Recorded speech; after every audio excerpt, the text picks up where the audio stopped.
अहिल्याबाई होळकरांच्या हातामध्ये असलेली महादेवाची पिंड काय शिकवते? अहिल्याबाई सांगतात, माझ्या हातातला पिंडीचा दगडाचा देव म्हणून त्याच्यावर दही दूध ओतायला शिकू नका. त्या माझ्या हातात असणाऱ्या दगडाच्या पिंडीवर लोणी ओतायला शिकू नका.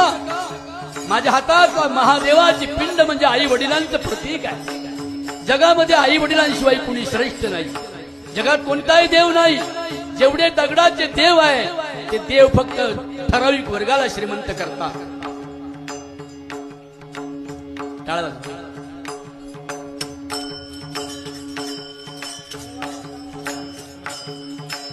देवळातला देव आम्ही बसवला.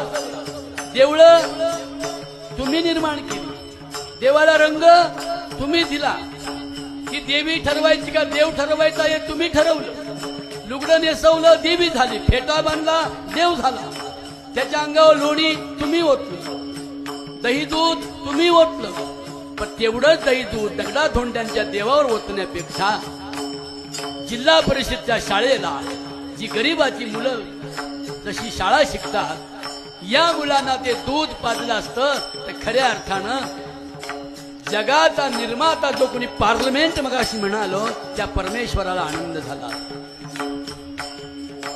आणि म्हणून माझ्या बहिणींनो, अहिल्याबाई होळकरांच्या हातामध्ये जी महादेवाची पिंड आहे ती खालची गोल आकृती जी आहे ते तुमचं आयांनो तुमचं प्रतीक आहे. आणि वरची पिंड वरचा जो लंब गोल आहे तो बापाचं प्रतीक आहे.